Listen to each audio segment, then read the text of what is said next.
Assalamualaikum warahmatullahi wabarakatuh. Alhamdulillahilladzi munazzahun an kulli naqsin wa huwa jami'ul kamal wa ghaniyun amman siwa. Wassalatu wassalamu ala as-sayyid al-kamil bil fadail alladhi khassastahu fil azal bi sahibi jami'i sifatil kamaliyah walam yakhluqil khallaqu khalqan mithlah la qablahu wa la ba'dahu afdal minhu wa akram manzilatahu inda hadrati sultanil mamlakatil ahadiyah wa huwa kanzihil a'dham alladhi yamla'u min nuri jalali wa jamali la ilaha illallah wa wasitatil udma li ahli la ilaha illallah sayyidina Muhammadur Rasulullah sallallahu alaihi wa ala alihi wa sahbihi fi kulli lamhati wa nafasin adada ma wasi'ahu ilmullah amma ba'du. Hadratil muhtaram al-mukarramun, para sesepuh, para alim ulama, khususipun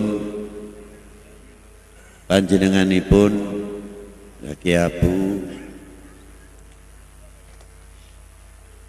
dan panjenenganipun Ki Mustafa Bakri lan sesepuh sanesipun ingkang boten saged kula sebutaken salah setunggalipun. Yang saya hormati para habaib al-kiram, khususnya Al-Habib Muhammad bin Ahmad Al-Attas, Habib Abdurrahman Syihab, auladana Habib Hasan Syahab, Habib Zain bin Smith, dan sesepuh habaibnya yang lain, Habib Abdurrahman Basyaiban. Yang saya hormati bapak-bapak pejabat sipil TNI dan Polri yang saya banggakan, dan saya hormati bagaimana tidak para beliau adalah tulang punggung bangsa, khususnya akhina saudara kita Bapak Bambang Bitoro, Bupati Batang, Bapak Kapolwil, Komisaris Besar Polisi Bapak Al-Hajj Manahan Daulay, Bapak kita, Kapolres kita juga, beliau ini termasuk kiai kok, diam-diam. Cuma sewaktu-waktu ini perlu Bapak untuk naik panggung memberikan pencerahan. Bapak-bapak muspika, maaf saya ketinggalan tadi, Bapak Dandim kita juga yang tidak terlepas kita banggakan dan kita hormati atau yang mewakilinya, Bapak-bapak muspika, Bapak Camat, Bapak Danramil, Bapak Kapolsek, Bapak Kepala Kelurahan atau Bapak Kepala Desa seperangkatnya, panitia penyelenggara Haflatil Maulid, Bapak Haji Fauzi sekeluarga, ma'asyiral muslimina rahimakumullah, Puji dan syukur kehadirat Allah Subhanahu wa Ta'ala yang telah memberikan beberapa kenikmatan-kenikmatan, khususnya nikmat yang paling agung, yaitu nikmatul iman wal Islam. Kita masih diberi sehat akalnya, sehat jiwanya, semoga juga sehat fisiknya atau lahiriahnya. Yang kedua, kita mensyukuri tidak terlepas yang harus kita syukuri setiap harinya, digolongkan umat Nabi akhir zaman, Sayyidina wa Maulana Muhammadin sallallahu alaihi wa alihi wasallam. Nabi yang tidak pernah dipanggil oleh Sang Penciptanya dengan panggilan-panggilan namanya belaka. Tidak sebagaimana para nabi-nabi terdahulu. Sebab apa? Kalau nabi besar kita, idola kita Sayyidina Muhammad sallallahu alaihi wasallam, tidak sekadar hanya nabiil ummah saja, tapi nabiil anbiya, nabi ini para nabi. Sebelum Rasulullah dilahirkan, satu periode ada 2 nabi atau 3 nabi, seperti di zaman Nabi Allah Ishak. Ada kakaknya yang menjadi nabi dan rasul, ialah Nabi Allah Ismail. Satu zaman, di zaman Nabi Allah Ishak itu sendiri, anaknya juga menjadi nabi, namanya Nabi Allah Yakub. Di zaman Nabi Allah Yakub juga anak nabi, ada nabi dan rasul lagi, putranya sendiri Nabi Yusuf. Di zaman Nabi Yusuf tidak single atau sendirian, juga di situ ada nabi lagi, Nabi Ayub. Di zaman Nabi Allah Hud, tidak lama juga satu zaman dengan Nabi Allah Saleh. Di zaman Nabi Allah Musa, Syuaib, Harun, Musa. Di zaman Nabi Allah Zakaria, Isa, Yahya. Di zaman Nabi kita sendirian, single fighter yang singkat, umur hanya 63 tahun lebih 4 bulan.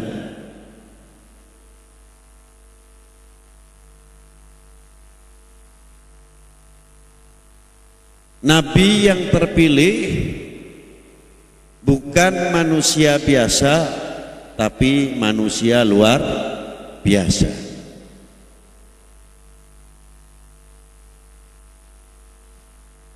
Yang diangkat oleh Allah Subhanahu wa Ta'ala menjadi rahmatan lil alamin. Ketauladanan telah diberi contoh oleh yang menciptakan. Artinya yang menciptakan menghormati, menjunjung, melindungi kepada yang diutusnya. Maka di dalam ayatul Quran ada kalimah mu'adzam nafsah, lafal jamak.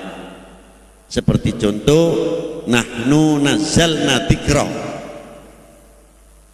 kami turunkan. Aneh kan? Allah Ta'ala piyambak wahdahu la syarikalah, tidak ada sekutunya, tapi mengambil menggunakan kalimah kata nahnu. Mengapa mengatakan nahnu? Tapi yang berhubungan langsung dengan Allah Subhanahu wa taala tidak menggunakan kalimat jamak karena tiada sekutu.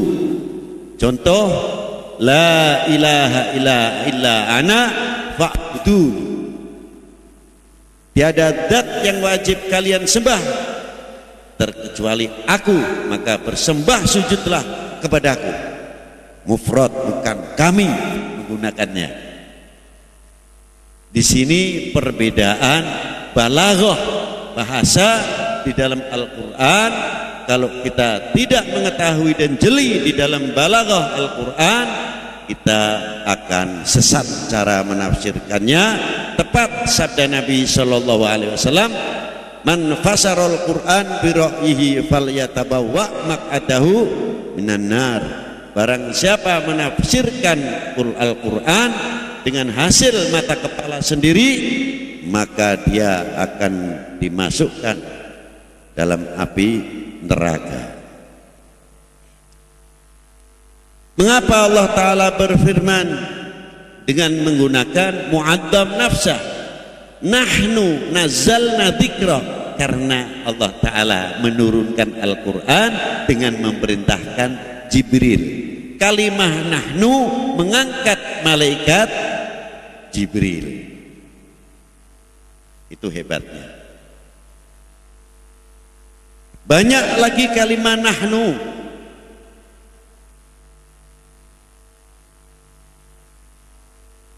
Apa diantaranya firmannya Allah Ta'ala? Allah Ta'ala telah meniup, kami telah meniupkan ruh ke perutnya Siti Maryam. Artinya nahnu di sini Allah Ta'ala memerintahkan malaikat Jibril meniupkan ruh ke perut Nabi Sayyidatina Maryam. Banyak lagi. Dan kalimat nahnu, kalimat jamak, mengandung kalimat tawasul. Tidak untuk pribadi sendiri saja. Satu contoh, ihdinas siratal mustaqim, bukan ihdini, tapi ihdina, tunjukkanlah kami al-mu'minun, kami al-muslimun. Dalam kalimah lafal ihdina, pendidikan yang sangat luas dan dalam, mengajak antar manusia dengan manusia. Umat itu sendiri akan saling peduli di antara satu sama yang lain. Ditekankan oleh Allah Subhanahu wa Ta'ala kepada hambanya yang beriman, tidak boleh mempunyai sifat masa bodoh. Jare wong Jakarta ini lulu gua-gua. Ini di sini suratul Fatihah luar biasa. Sampai kepada masalah hampunan, minta hampunan. Tidak boleh ataupun dididik oleh Allah Subhanahu wa taala, jangan kau mengutamakan dirimu sendiri soal perkara engkau minta ampunan kepadaku. Tapi pikirkanlah semua kelemahan-kelemahan antar kalian, wahai kau hamba-hambaku. Contohnya, Rabbana ghafir lana walil ikhwanina alladhina sabaquna bil iman wala taj'al fi qulubina ghillan lil ladzina amanu Rabbana innaka ra'ufur rahim. Ya Tuhan kami, hampunilah kami semuanya, bukan hampunilah aku. Kepedulian ini pendidikan yang luar biasa dari Allah Subhanahu wa taala. Kalau kita mau mendalami kalimah per kalimah Al-Qur'an yang mempunyai kandungan-kandungan dalam lafzul jamak, kita malu sebetulnya. Cuma kita biasanya memahami hanya titik keperluan doa wassalam. Kita tidak mau mentolaah menghayati dalam kalimah jamak. Coba saya bayangkan saja, berapa miliar, berapa ratus juta umat Islam di dunia ini. Pada waktu ketika seseorang hamba Allah yang beriman berdoa, Rabbana ghafir lana, ya Allah ampunilah kami, yang di barat, yang di timur, yang di utara, yang di selatan, selagi mereka min ahli la ilaha illallah Muhammadur Rasulullah. Kategori orang-orang itu masih mengucapkan kalimat tauhid la ilaha illallah Muhammadur Rasulullah, masuk dalam kalimah Rabbana ghafir lana walil ikhwanina alladzina sabaquna bil. Luas sekali.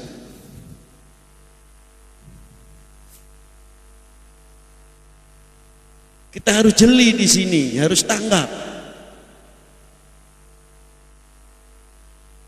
Rabbana dzalamna anfusana wa in lam taghfir lana wa tarhamna lanakunanna minal khasirin.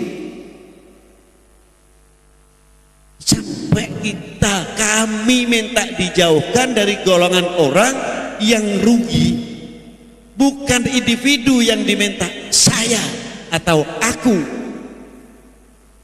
Inilah satu contoh. Kita masih asik di Batang daerah ini, masih kita duduk bersama. Tapi di lain daerah sudah mendekati waktu tahajud, lebih ke timur lagi mungkin sudah tahajud, mungkin yang di Fak-Fak di Irian Jaya atau sekarang Papua, di sana waktunya sudah mendekati waktu subuh. Kita bubar habis maulud, di sana waktu subuh. Mereka sudah mendoakan kita semuanya, ihdinas siratal mustaqim. Belum doa kunutnya, Allahumma hdina fi ma hadait wa afina fi ma afait. Mereka sudah peduli kepada kita, dan waktu yang lampau, ya Allah tunjukkanlah kami jalan yang lurus,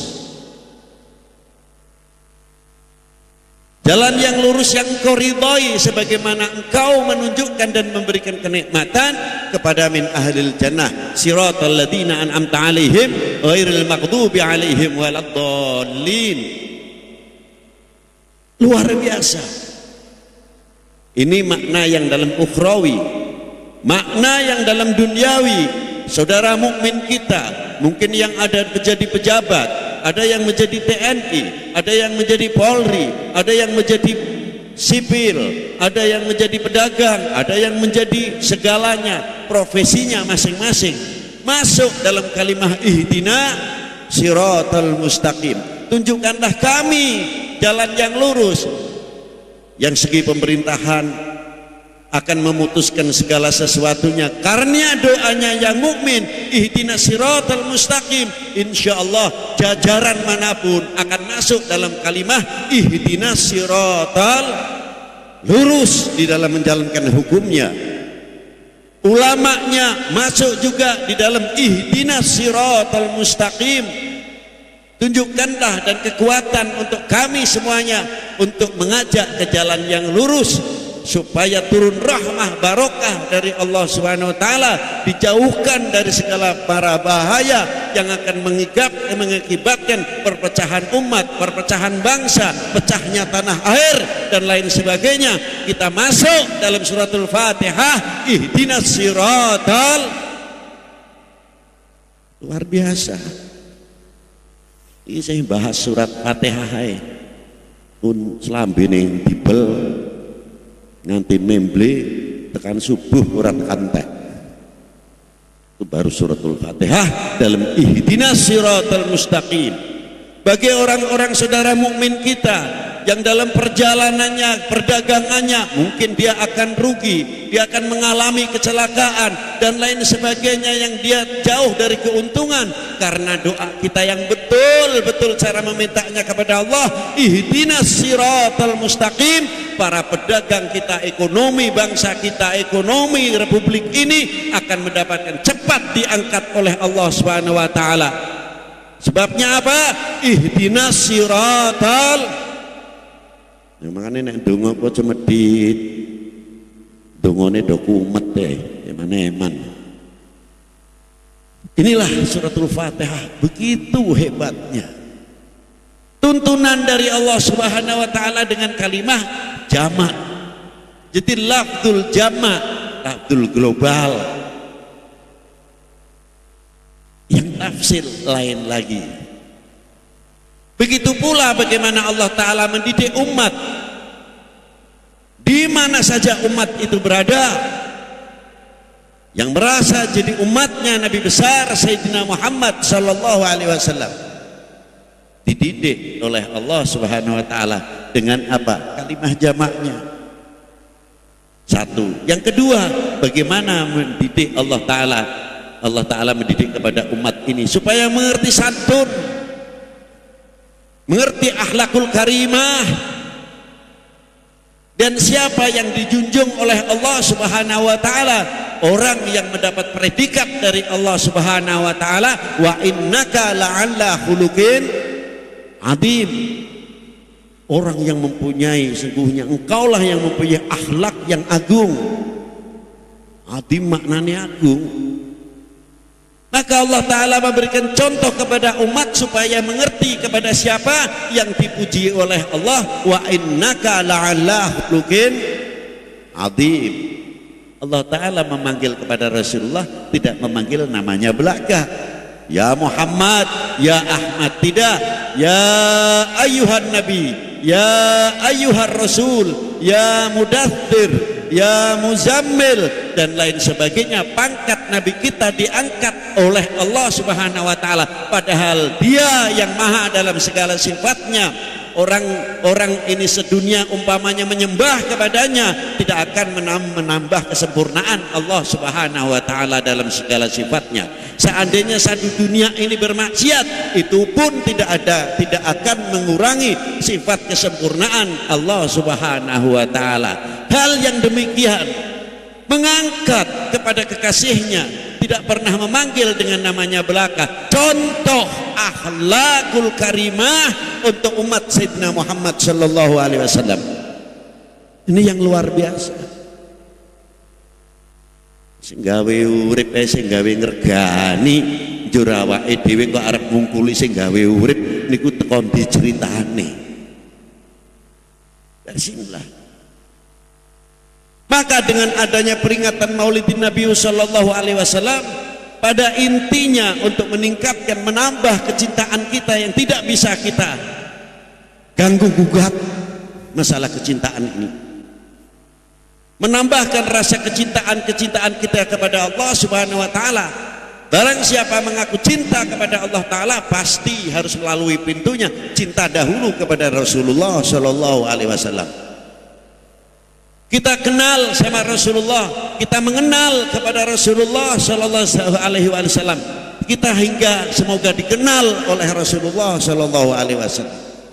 Bagaimana kita tidak dikenal oleh Rasulullah? Pasti dikenal. Setiap maulud kita menyebutkan Allahumma salli ala Muhammad, ya Rabbi salli alaihi wasallim. Belum setiap waktunya di musholla kita membaca salawat kepada Rasulullah sallallahu alaihi wasallam. Setiap mukmin membaca salawat kepada Rasulullah, satu malaikat lari kepada Rasulullah menyampaikan salamnya, siapapun dari umat ini. Ya Rasulullah, menghaturkan salawatnya Fulan bin Fulan Batang, Fulan bin Fulan Pekalongan, Fulan sak desone, sak arane wong tuane, disebutkan oleh malaikat itu di waktu menyampaikan salam kepada Rasulullah sallallahu alaihi wasallam. Jadi besok kalau sampai dibangunkan dari alam kubur sampai Rasulullah tidak kenal, ya jangan menyalahkan Rasulullah sallallahu alaihi wasallam, karena daftar nama itu tidak pernah nyampe kepada Rasulullah sallallahu alaihi wasallam. Lah itulah. Di sini hebatnya. Tawasul terus, hubungan ittisal antar umat dengan nabinya tidak pernah putus. Sampai Rasulullah bersabda apa? Ana indaman shalla alayya, saya selalu berhadapan dengan orang-orang yang membacakan salawat kepada aku. Luar biasa. Adalah hadis yang keras lagi dari Rasulullah, pendidikan. mana siya salata alayya ila idza dzakirni khata'at tariqu ilal jannah. Barang siapa melupakan membaca selawat kepada aku ketika mereka mendengar namaku disebut, maka apabila dia masuk surga akan tersesat dia masuknya. Luar biasa. Ini hadisnya sahih. Jadi dianggap ono hadis sithik-sithik dhaif. Sing ngomong dhaif buruk tentu ahli hadis kok dhaif. Inilah banyak sekali. Dari itu ma'asyiral muslimin rahimakumullah, bila mana kita sudah tumbuh rasa kecintaannya kepada Rasulullah, insya Allah dengan bentuk segala maksiat apapun akan takut kepada kita sendiri. Ora usah ruwet. Bangkitkan dahulu rasa kecintaan kita kepada Rasulullah. Kalau sudah kita tumbuh kecintaan kita kepada Rasulullah, kita tidak takut, kita takut apabila kita putus cinta kita kepada Rasulullah sallallahu alaihi wasallam. Kalau sudah putus cintanya kepada Rasulullah, pasti putus cintanya kepada Allah Subhanahu wa taala. Ini yang ngedeni. Maka dengan penanaman maulud, dengan peringatan maulud itu khususnya. Kalau mau menghindari maksiat dan lain sebagainya, bangkitkan dahulu kecintaan ini kepada Allah dan Rasulnya Sallallahu alaihi wasallam. Seperempat perkota, seperempat penduduk kota hidup kecintaannya kepada nabinya, aman kotanya, aman desanya. Karena apa? Kalau mau berbuat yang tidak baik, yang merugikan dirinya, merugikan agama, merugikan lingkungannya, merugikan bangsanya dan sekitarnya, dia selalu akan malu kepada orang yang dicintai. Malu rasanya karena sebab apa? Rasulullah tidak pernah mengajarkan kepada kita hal-hal yang negatif.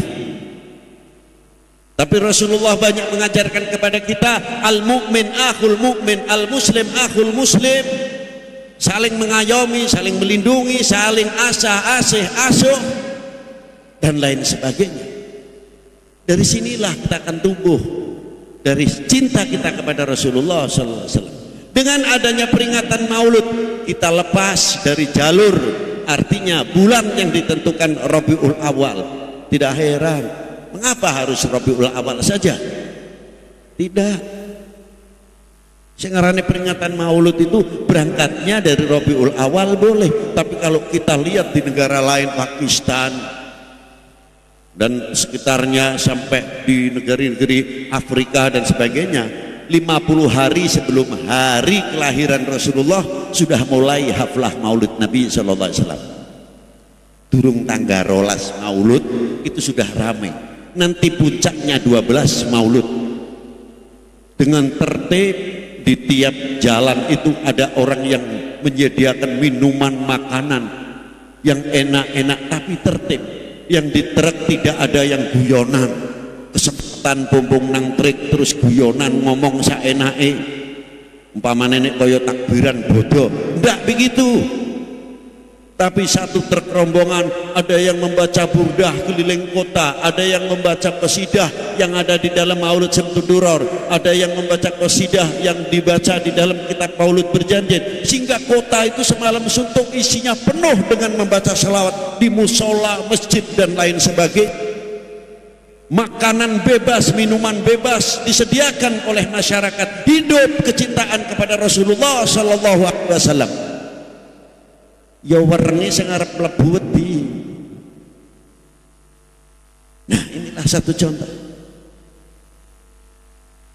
Kok aja maneh maulidin Nabi sallallahu alaihi wasallam. Apalagi maulid Nabi terlalu tinggi kalau kita ucapkan. Kita terangkan maulidin Nabi. Sepele ning ora sepele. Dunek sepete ora cepetenan iki larang regane, tapi saya berikan contoh kecil saja. Apa diantaranya? Indonesia hari proklamasinya 17 Agustus. Biasanya pengibaran sang saka merah putih itu dilakukan setiap 17 Agustus itu hari proklamasi. Tapi Senenan kok ada apel Senen, mengangkat upacara. Nanti apel 17-an ada lagi pengibaran sangsaka merah putih. Kalau segi lahiriah mungkin saya yang mengikuti pada waktu pengibaran sangsaka merah putih, siap, encang tangan, tegap, sudah rapi. Mulai pengibaran sangsaka merah putih, dimulai hormat kepada sangsaka merah putih, kurak, hormat, selesai, tegak, selesai, wassalam. Kebanyakan saya, tapi entah orang lain tidak tahu, hanya sebatas selesai, titik. Tapi kalau kita belajar hidup hati kita, kita didik hati kita hidup, berkibar tiap Senin kita diperingatkan, belum apel 17-an kita diingatkan lagi, kita lihat berkibar, hati kita apa yang bicara setelah melihat itu berkibar. Apakah kita akan mengatakan cukup, wah itu lambang bendera kita, selesai? Apakah begitu? Tidak. Hatinya akan tumbuh dari sedikit-sedikit, akan mengatakan apa? Ya Allah, ya Rabb, semoga Indonesia tetap jaya, Indonesia tetap bersatu, dihindarkan dari perpecahan bangsa ini, dihindarkan dari pecahnya negara ini. Jayakanlah lambang negara kami, walaupun kelihatannya secarik kain merah dan putih kelihatannya, tapi di dalamnya mempunyai kandungan nilai harga diri bangsa yang mahal. Aja pikiran dengan merah putih atau engono tak negara, tapi harga diri kita di situ. Tegak, berkibar, tidak bangun sendiri berkibar.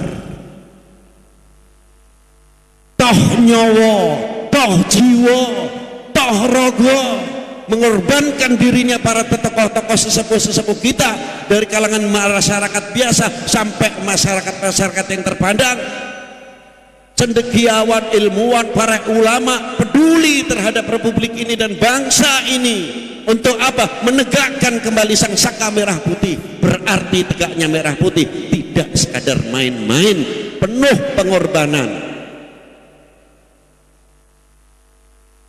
Yang mengorbankan dirinya untuk bangsanya, mempunyai cita-cita yang agung. Setelah itu berkibar, disatukan hingga menjadi negara kesatuan dan persatuan. Apa cita-cita para beliau? Untuk membangun, napak tilas sejarahnya, mereka bisa mempunyai kekuatan mengusir penjajah dari cengkeraman belenggu penjajah dan belenggu kebodohan, karena mereka bersatu. Tidak pernah mengatakan kamu siapa, saya siapa. Yang ada, saya adalah orang Indonesia, warga negara Indonesia, bangsa Indonesia, bersatu padu. Bagaimana menegakkan kembali sangsaka merah putih? Itu yang ada.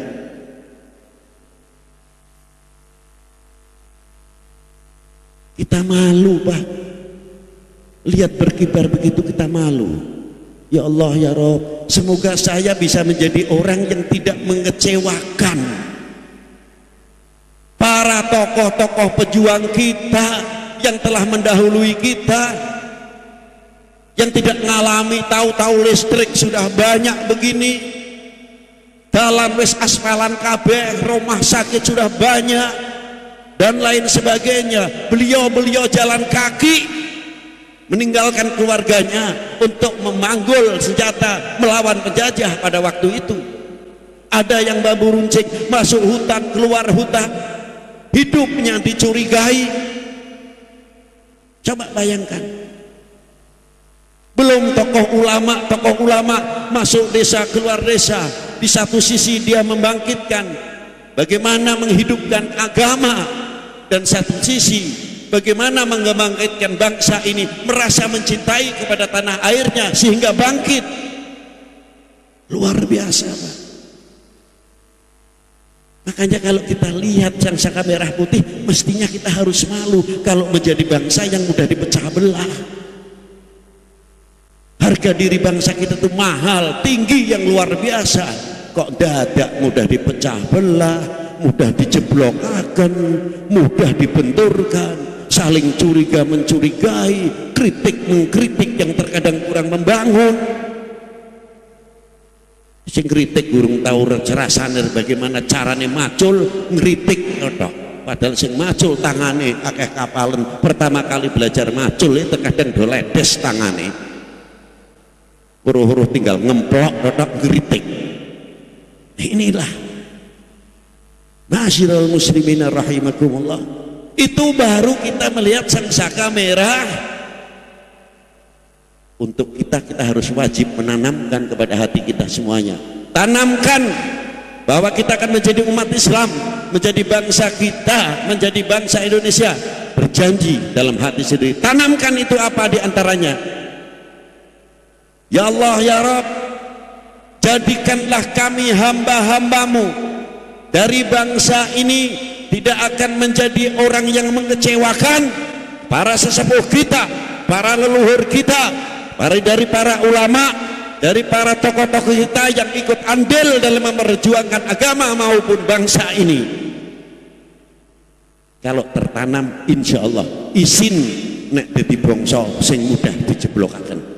Lebih-lebih kepada kita Nabi sallallahu alaihi wasallam yang mengajarkan hubbul watan minal iman, yang mengajarkan akhlakul karimah, yang mengerti kita sebab membedakan mana yang hak dan mana yang batil, dan kita ngerti taat kepada Allah, menyucikan datang Allah Subhanahu wa taala, dan kita ngerti taat ibadah kepada Allah taala, taat kepada rasulnya, taat kepada pemerintahnya, negaranya, taat kepada gurunya, taat kepada para ulama, taat kepada kedua orang tua, mengerti bisa membedakan mana akhlak yang baik dan akhlak yang tidak baik. Laula andai kata sebab saya tidak Rasulullah SAW, dari mana kita mengerti? Jadi peringatan Maulid dimanapun untuk membendung hal-hal yang akan memecah belah umat dan akan yang memecah belah bangsa dan republik ini. Ini diantaranya. Lawake dhewe ora ikut berjuang biyen wis weruh enak. Lah berjuangnya nganggone apa? Ya perjuangannya pakai ini untuk kembali kita menyatukan kembali, menguhuwahkan bangsa ini. Kelak nanti yang akan datang, kalian akan dicatat oleh sejarah. Sejarah yang akan mencatat, bukan buku yang mencatat. Coba kita lihat Batak, Wonobodro. Kita lihat sekarang. Kita lihat sekarang ya. Begitu lihat, sekarang sudah ada listrik, fisiknya baik. Kalau dulu seperti apa? Maka kalau sekarang begini Batak, saya daerah nerusake perjuangannya orang tua-tua kita. Semoga istiqomah. Semoga Batak ini menjadi mercusuar untuk yang lain-lain bisa meniru perkembangan bagaimana menjadi contoh-contoh tauladan-tauladan yang mewarisi dan membawa benderanya Rasulullah SAW, membawa apa? Rahmatan lil. Assalamualaikum warahmatullahi wabarakatuh.